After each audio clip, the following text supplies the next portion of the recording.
And notice the left side idiot light here is not coming on, but it does this. I don't know. Is that a normal feature? I guess that's a good enough warning, right? Welcome back, ladies and gentlemen, boys and girls, to another exciting Duckman Cycles and VW Garage. Right here behind me is a 1963 single cab Volkswagen bus. That's right, this is a bus truck, incredibly rare here in the States due to tax reasons. You can look up the history on that if you're more interested, and I'm sure somebody will comment down below about its history and why you don't see a whole lot of these here in the States. But this one's got some electrical problems. You can see I've gutted out the dashboard in there, and that's why it came into here. Otherwise, it runs and drives just fine. But the owner reported that there was smoke coming out from behind the dashboard while he was driving it with his kids shortly after it was repaired. Last time it was mechanically handled by Wild Bill, and I did some electrical work on it while it was over there too, particularly with the turn signals. And the turn signals are still working. So is the indicator, so my wiring is good. It turns out there's something else going on under here. But anyway, the gauge cluster, all the idiot lights that are on the dashboard, are doing all kinds of wacky things. And we're about to get into what I found on this when I started taking it apart in just a second here. But first, you want to licky, like, comment, subscribe, and don't forget to plug that dingle bell to get updates every time I upload a video. Check out DuckShit.net for my social media links. And we'll be back right after that intro. Yeah.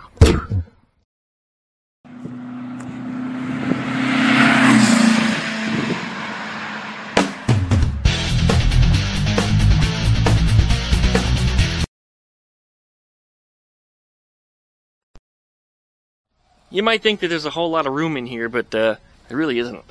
It's actually a lot tighter for me to get in and out of this thing, than it is to get into a Beetle. Let me get the door open here and let some air through. There we go. Okay, what I found was this. Look at that. All nice and burned up. Yeah, it just kind of disintegrated when I started to tug at the back side of the wires where I found it. It didn't help that the owner had packed a bunch of foam in there because he thought it would help to insulate it, but well, that didn't do it any good. It actually probably dislodged more wires.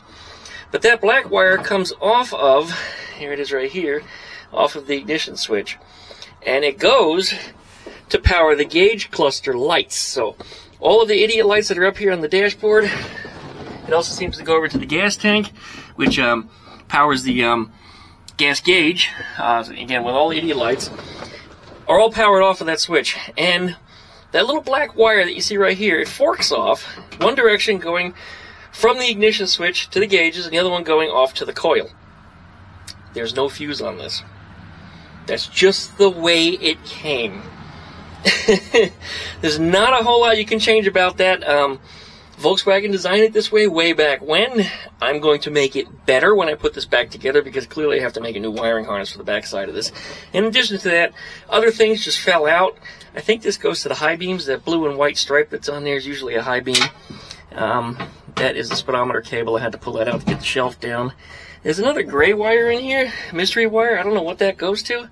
I'm going to have to research that and figure out what it goes to. It looks like somebody replaced it at some point, so I don't even know what that would be, but that's not an original 1963 connector looking that clean.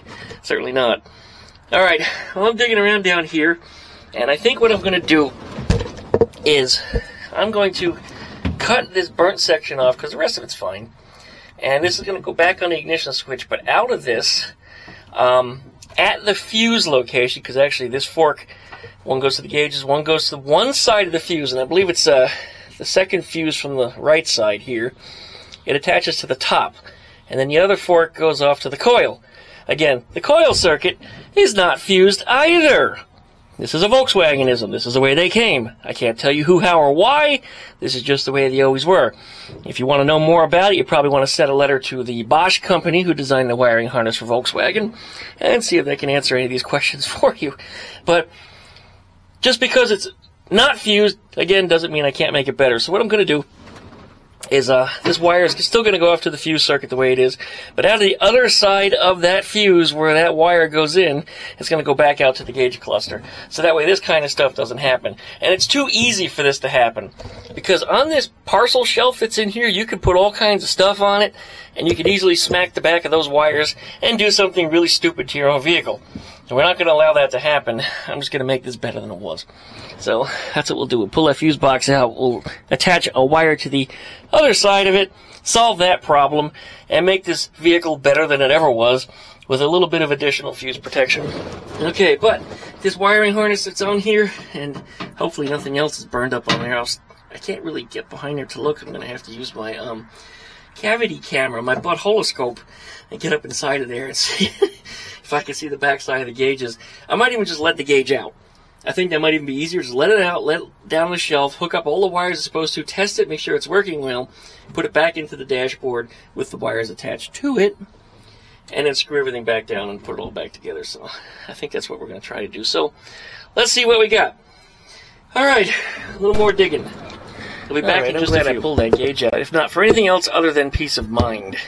Looking at the back side over here, I see some black marks and stuff on the wiring insulation. Some stuff is damaged, but not in such a way that it's vulnerable. So I think it's going to be okay. And yes, this was our high beam indicator. That was out, so that got pulled out somehow. It belongs right in here. And then this ground is not a push-on tab like it usually would be. It's actually a screw-on. So, well, it's not even a ground, is it? No, it's not the ground. That is the power for... Yeah, it's the power for those two lights, the idiot lights, oil light and the generator light. So that's not ground. That's actually where this wire that was burnt was attached to. So that goes in there. It did not have a push-on connector. It was just rather a wire screwed into the back of it. Well, I'm going to make sure we have enough wire in this harness that I'm going to make for it, so that way I can run it into there, solve that problem. And then we'll run a section of it back over to the gas gauge, so that way the fuel gauge comes on at the same time. And then the other piece of it, rather than connecting to this, is going to be cut off, and it's going to come directly out of the fuse box. And I think it's going to be this fuse, because that's the one that comes on with the key. And we'll put it on the bottom rather than the top. What is that, a roach? Yeah, it was a roach in there. And I don't mean the kind you smoke. Alright, there's one of our backlight bulbs. It goes in that side over here, okay. Looks like it pulled out, so that was out too. Alright, well, this stuff's easy enough to fix. And then this, I'm going to have to check the wiring schematic and figure out just what the hell it is. And go from there. And yeah, I am currently hot right now. So, don't do what I'm doing if you don't know what you're doing. I can handle this. I've been doing this a long time. I'm not too concerned about my safety nor the safety of this car. But if you ever work on electrical in any car, and you're moving around things that you're unfamiliar with, or any place you've ever been in an area you're just not familiar with, and most people, they claim they know electrical. They don't. Unplug your battery. Before I put this back together, I will, because I'll be up inside of there and I'll be moving things around, and I don't want to shimmy something in such a way that it comes back apart again or rub someplace it's not supposed to. But anyway, alright, let's make a new harness. Here's the harness that I made. I chose orange instead of black wires, so that way it's a warning indicator that you know that this sucker is hot when you turn that key on. And there's no other orange on the back side of here, so it's not going to be hard to confuse it. Okay, under this little screw terminal here on the back of the gauge is where we're going to put both of these little wires. We're both going to screw underneath that. And then there's a short wire and a long wire. The short one's going to run over to the gauge, right over here, and I'll show you the back side of that. I can't see it with my own eyes. I'll use my camera to take a picture of it. And then the other one, of course, the long one, will run down to the back side of that fuse box, which when we put the shelf all back together, we'll pull the panel out of there and we'll hook it up to that side. I've got a little, somewhere down here. Well, anyway. Oh, I know where it's at. It's in the bed of the truck. Oh, these are super convenient. See this here? Links down below in the video description. There's a few different types of these that are available, but this allows you to plug into the fuse box, and then you have two outputs on the other side. So we'll be using that on here, so that way we can hook up to the other side of the fuse. Alright, well, this is coming along pretty well. A little more sorting to do and get those wires routed properly and get them hooked up, and see if we get some function out of this. Alright, we got the new harness in the back of the gauge right there. There's a little screw terminal, holds it down. It's got the wrong screw in it too, so somebody's been screwing around with it. This is the original wire that came off the ignition. This is what's all burnt. The burnt section we're going to cut completely off. This is the section that goes to the coil. It's going to stay. So we're just going to snip that back, cut that, get rid of the excess garbage that's all destroyed anyway. And then this wire runs down to the gauge, or to the, the gauge. It's running off to the fuse panel, and the other one's already hooked up to the fuel gauge. That's what powers the gauge, so we'll be able to get that hooked up. This gauge is pretty much mostly assembled right now the way it's going to go in. There is one bulb in there that the wire's not long enough, so I'm going to have to put it in when we reinstall that gauge. Not a big deal. We'll get that far when we get that far. Alright, let me start tucking some things in. And then I got to start putting this steering column back together. There's a scratch on there. I don't think that's for me, though. Because all this stuff went down, not up, so, you know, it's disappearing as I rub on it. I guess it was just a smudge. Anyway, alright, good. It's coming together, coming along. A little bit of a project here. Not a very hard one. It took a lot more time to take all this shit apart than anything else, because there was a bolt that goes up into the box here for the gauge, I guess you could call it, where the steering column bolts to, and it was just spinning. I couldn't get a tool on the backside to get it out, so I spent, you know, more than an hour trying to get the damn bolt out of there, and finally when it came out, anyway, when it goes back in, whatever hole that was in, I'm going to have to investigate what kind of nut's on the backside of there. It's probably a captive nut that broke off or something. Somebody's stupid plan that they put together here. That's usually what happens on these cars. Somebody fucks with it, does something dumb. Anyway, I'll get that straightened out too, so. Alright, let me finish wiring this stuff up, and maybe we'll get something working here before it gets dark. That'd be great. Alright, I shoved the gauge back in there, and I got the new wire just connected to hot, just to see if the idiot lights come on, and they're not coming on.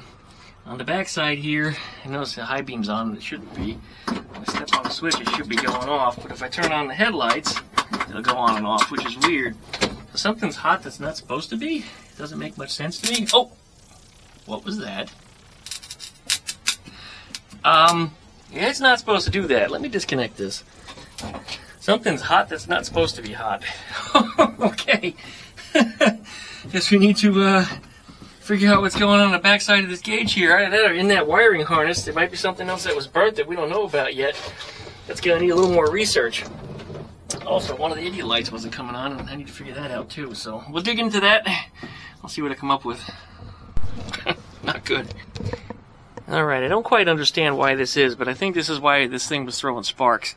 If you look at the center bulb holder right there, you see there's that ground wire, well, ground tab, right here, which connects to the gauge.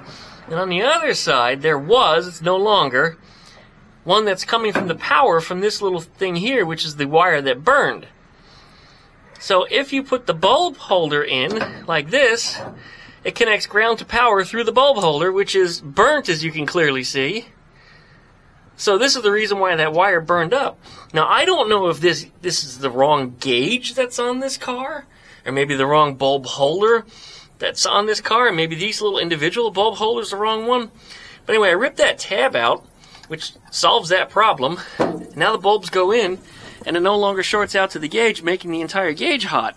Because that's what it was doing. It was shorting, and because I didn't have it screwed in tight, as I wiggled it around, it would short against the bezel to the body, and it would blow sparks out of it. I sent a little video clip of it to Wild Bill, and Wild Bill thinks it's AI.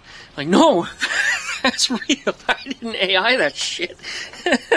So anyway, I don't know why I should have had to modify that, but now that I have, I think I solved the problem and where the problem was and why that length of wire burned up. So I can't tell you any reason why that would have been. No, why would there have been just. I don't know. Somebody was in here sometime before and did something goofy to this bus. Anyway, now it's fixed. We got a new wiring harness going back together, and we'll put this gauge back in, and I think we're going to be good from here out. Now I have to check the generator light, which is the one over here. This one's not lighting for some reason. The oil light comes on just fine. Now, that could be the generator itself that's causing that. So what I'll do is I'll go back to the engine, and I'll short out the generator light and see if that comes on. If it does, then we know exactly what's going on. And it could also be wherever the voltage regulator is at, actually. That's where you're going to do it. It's not an alternator, so... I'm thinking out loud here. Alternator, the indicator light is connected directly into the alternator. On a generator, the indicator light goes into the regulator. And I don't know where they're located on this thing. It could be in the engine compartment. It might be near the battery.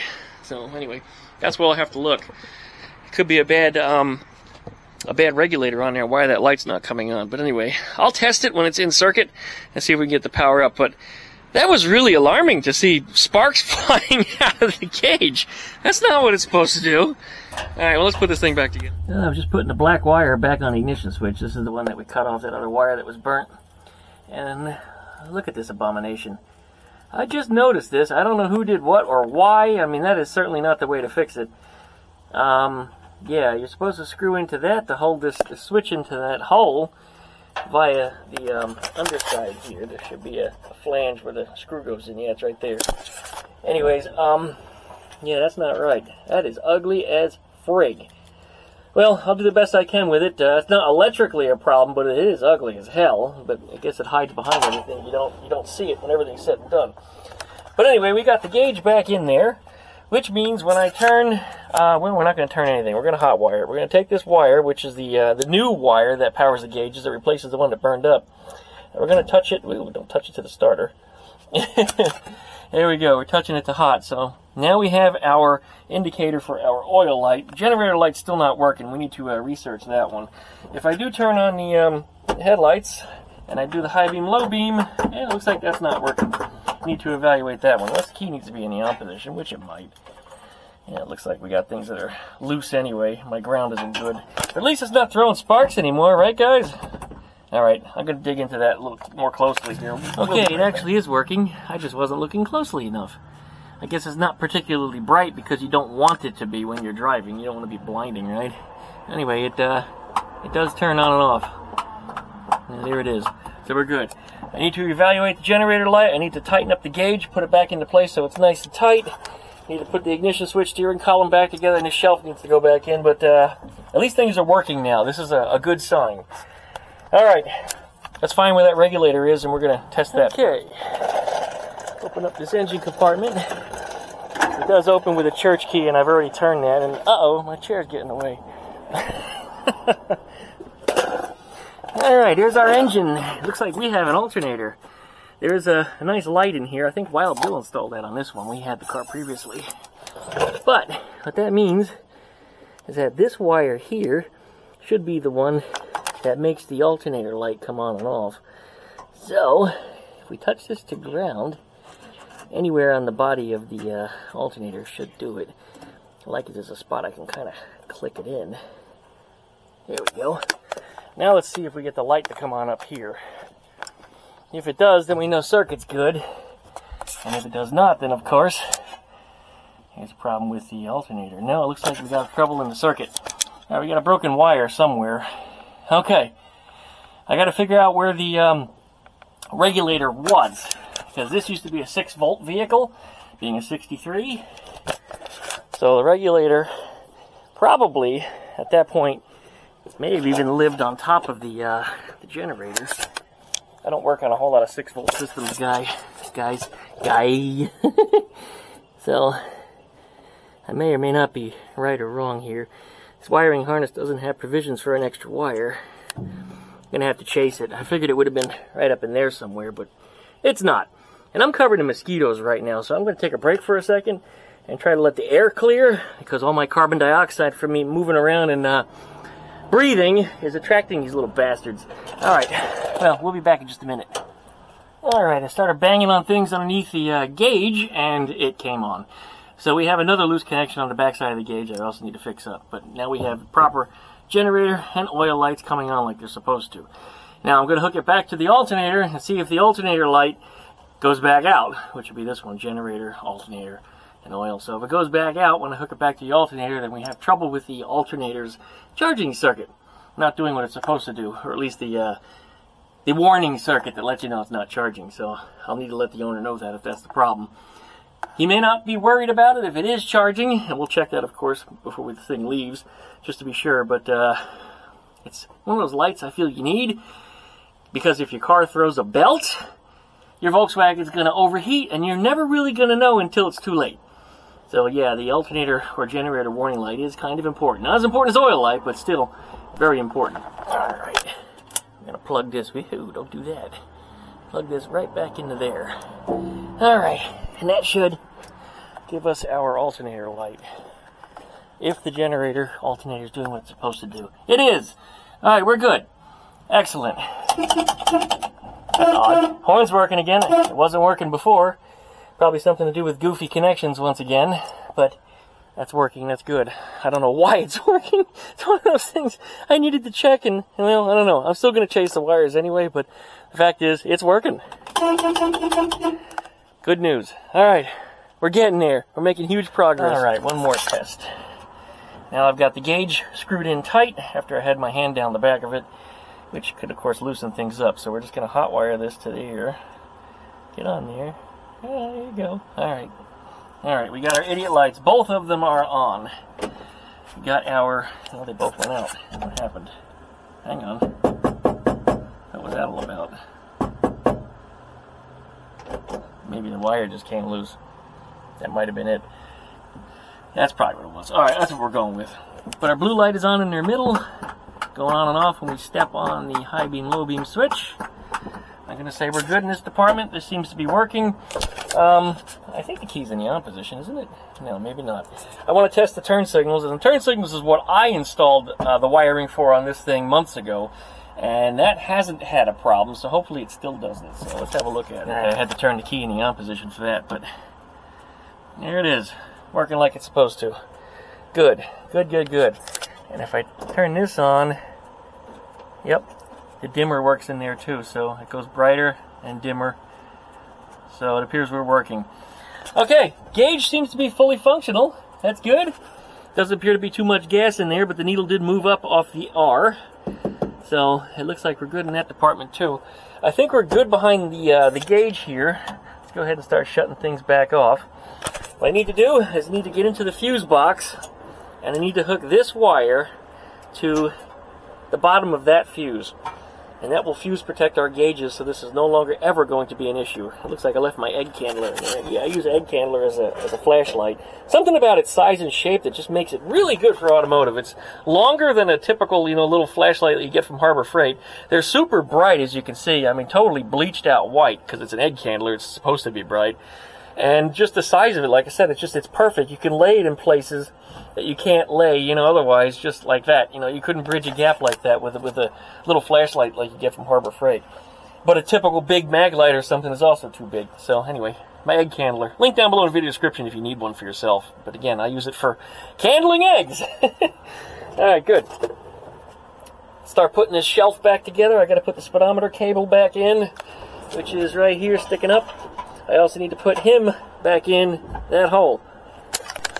Okay, time to start tightening some bolts and screws. I already got that one tight over here. Put one on the other side. This way. That's interesting. We got a spinner. It's just spinning. And there's a nice steering column here. We got 2 more bolts to tighten.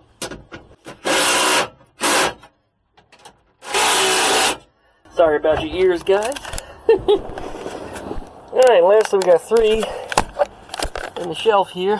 1 here, 1 on the other side, and 1 somewhere in the middle, which I've already run in by hand. It's just a matter of getting them tightened up by tools. The first one's right here.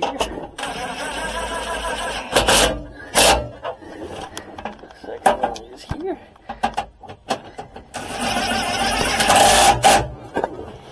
And then the last one, way over here. This panel's got to come out from under here. There's a bunch of Phillips head screws that are in there, and then the whole panel comes on down. And the reason why this screw was spinning, by the way, is because this clamp wasn't all the way tight, so it wasn't reaching the threads. And no, that scratch is not for me. It actually hides underneath this cover. So it was never even there to be seen anyway, so bye-bye. Alright, good. Alright, under here is our church key. This is what we use to open the engine compartment as well as the gas door, so we need to put that in the same place so we don't lose it. Probably have to pull that screw out. Well, maybe not. Doesn't feel like it's attached. But this one certainly does need to come out.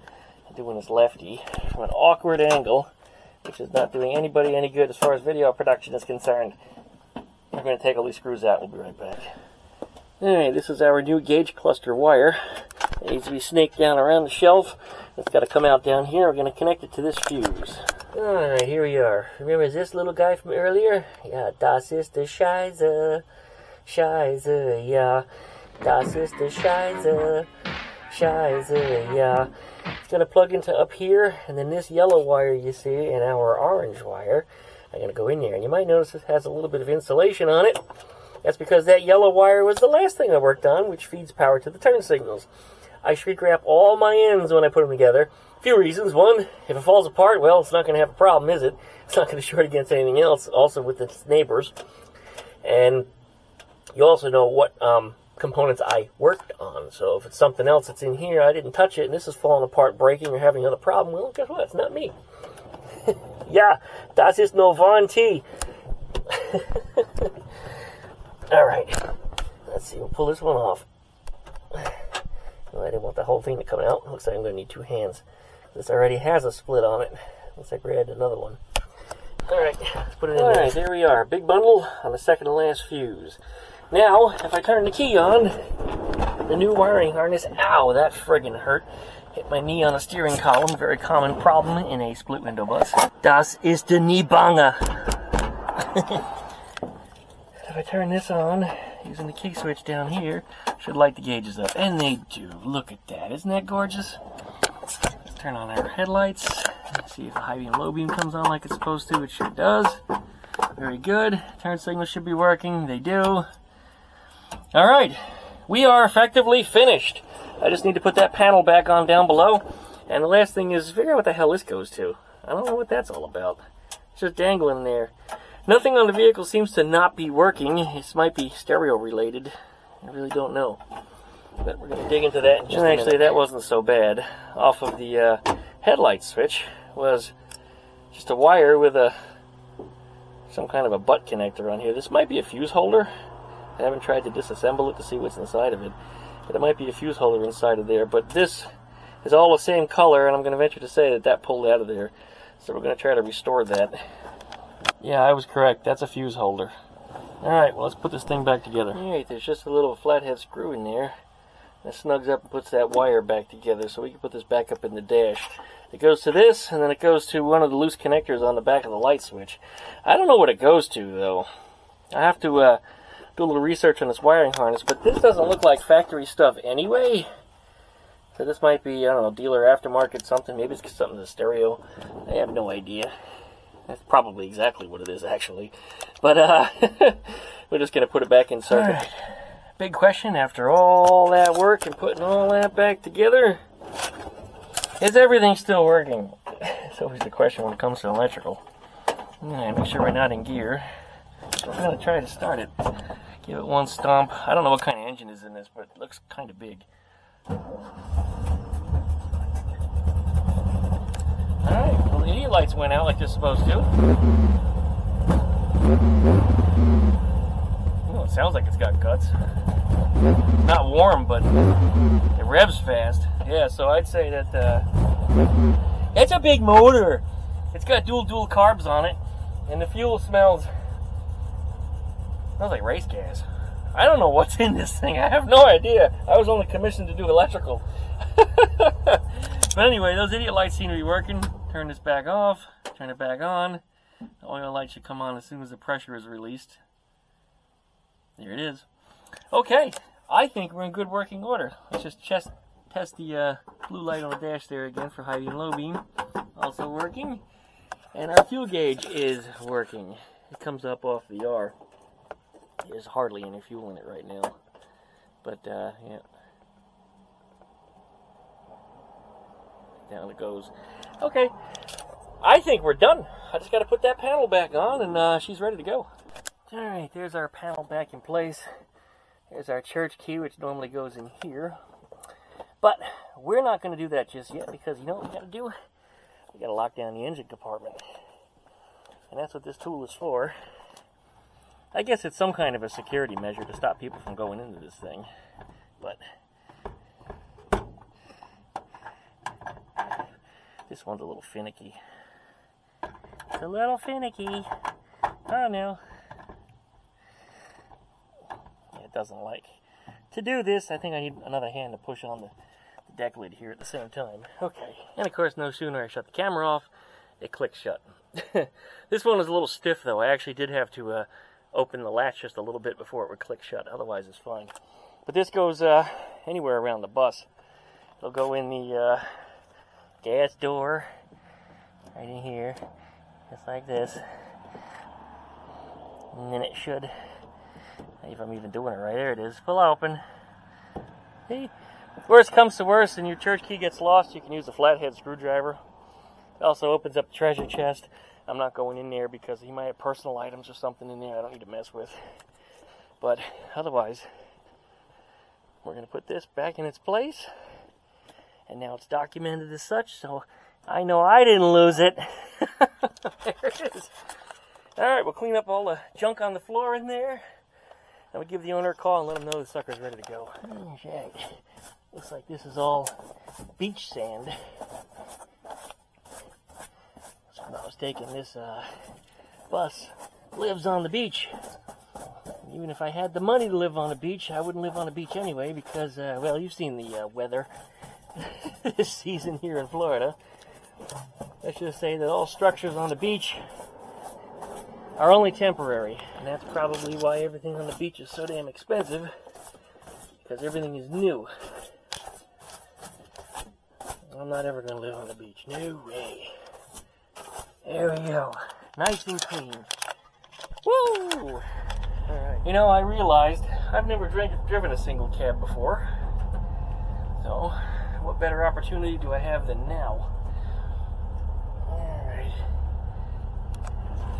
First thing I gotta complain about is I am just too close to the steering wheel. I mean, look at this. I'm not a fan of the seating position. If I had one, I would have to do some pretty big modifications here to make this work for me.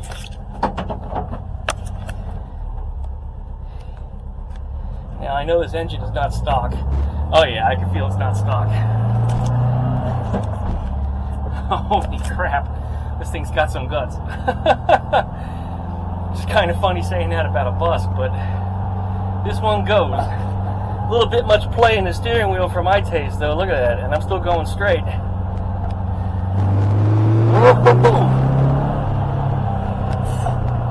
Yeah, it goes. Easy over the speed bump. This is a little low. I don't know if it'll bottom out. My word, the torque. I gotta ask him what kind of engine is in here.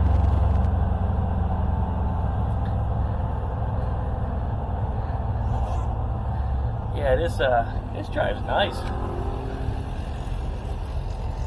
Got some guts. Gotta push a little harder on the brake pedal than you typically would in, let's say, a Beetle. Which is not a surprise. The master cylinder knees is a little bit bigger. And they're not vacuum assisted. They didn't vacuum assist these things until early 70s, I guess? Well, Bill would know that. They use the same vacuum diaphragm that's found on the Porsche 944, or maybe the 944 uses the bus one. But this goes well. This goes quite well. Other than the play in the steering and the seating position, which I just do not like at all.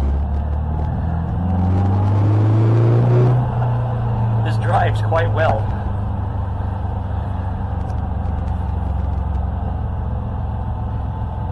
I also sit way too high up. This is my vision when I sit. I actually have to hunch over.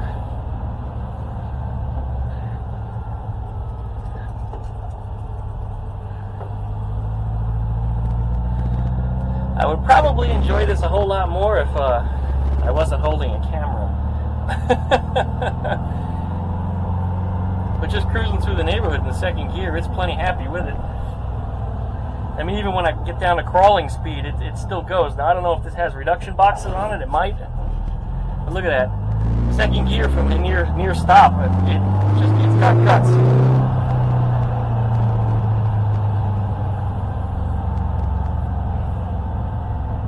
This is definitely a driver.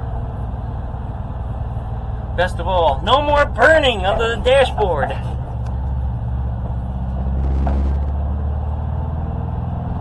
Alright.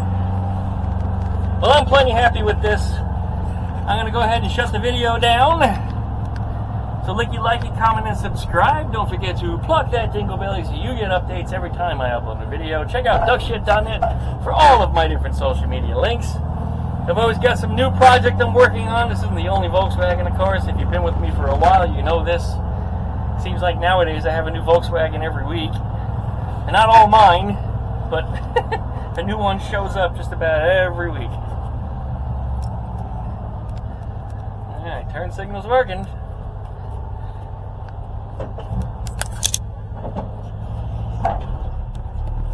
Oh boy. And now the sun is in my eyes.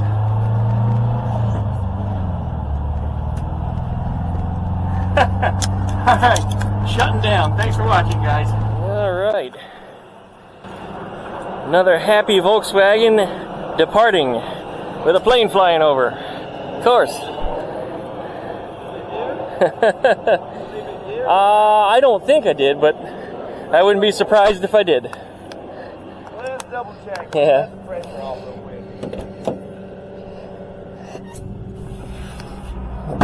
quick. Yep, it was. You good now? Yeah, you're good. In gear she was. Alright. We got good video this time in case Leo crashes himself again.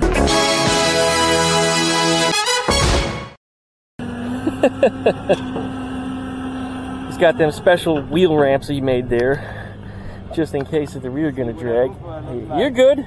Zip bumper. No, you're good. Go up right now. Watch this. Yeah. I told you I've been doing this a while. I can tell. You made those special ramps and everything.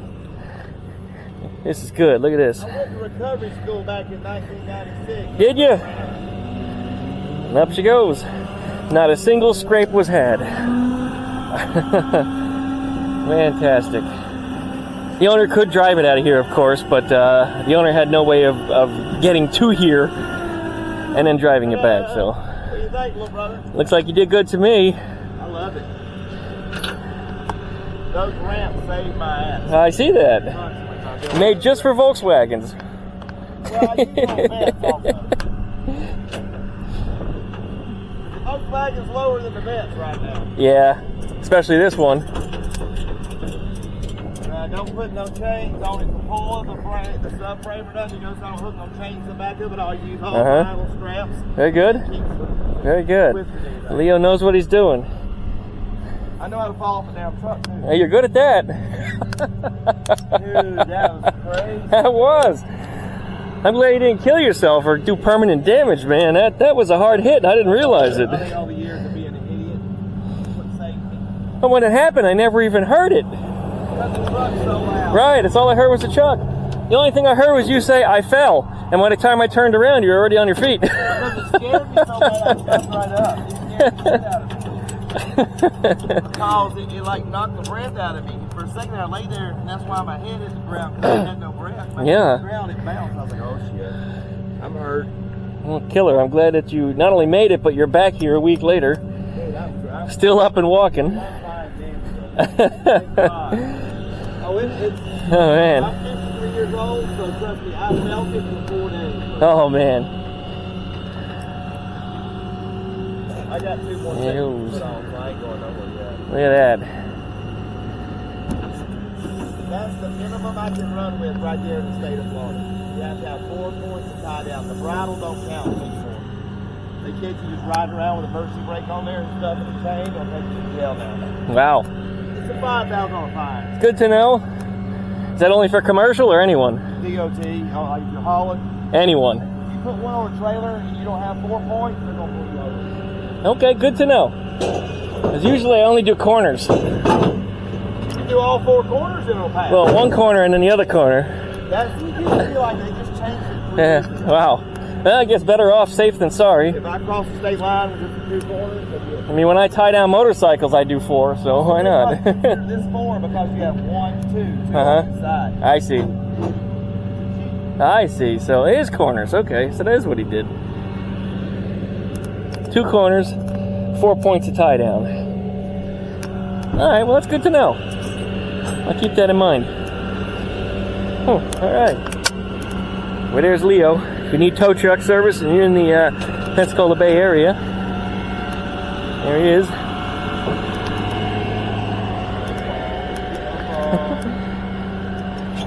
All right, if anybody's curious, that's where I left the key, so I'm no longer liable. Oh, it will not be touched until we get to There we go. I believe in you, Leo. And the owner showed up over there in his pickup the same time as the tow truck driver was just about to exit. So everything worked out great for everybody. Except for poor Leo knocking his head last week. I didn't realize he was so beaten until he came back and told me the story. Man, messed up his neck, messed up his back, banged his head. He even got road rash when he hit the pavement. Poor dude. He's going to be fine now, and if I'm a millionaire because of the video, I'm going to look out for him. Alright, well, there he goes. Perfect timing as I was closing the video.